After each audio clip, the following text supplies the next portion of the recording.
Grace and peace to you.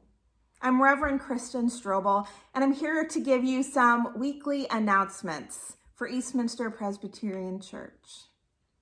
First, like always, I'd invite you to worship with us tomorrow, Sunday morning at 10 a.m. Join us from your homes in your PJs with a cup of coffee and your breakfast.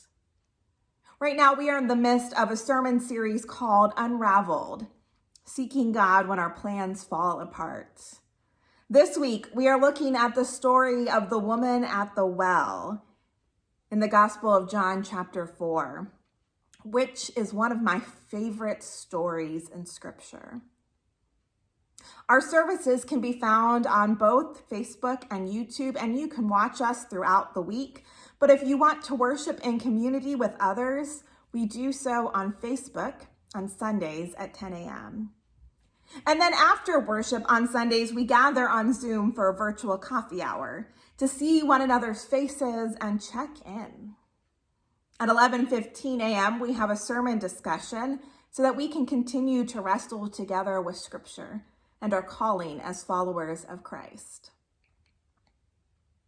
Our session and our committees are beginning to look at the fall and starting to ask questions about what we can do to keep each other connected and to grow in faith and discipleship, as well as ways that we can serve our community and the unique needs of this time. We'd invite you to join us in that discernment. If you have ideas or suggestions or wonderings, please share them with me or any of the elders. And there's always an open invitation to join committees as well. One of the most challenging parts of this era of social distancing is that we can't gather together to grieve, to celebrate life, to proclaim the resurrection at the time of death. Next Saturday, August 8th at 1 p.m., there's going to be a private service, memorial service, for Bill Cleary in our garden.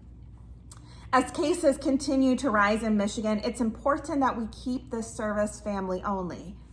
But we are going to be live streaming that service to our church's Facebook page, and we'd love for you to join us in that manner. Keep reading your emails, my friends, to stay up to date with what's happening in our church community. Stay connected with each other.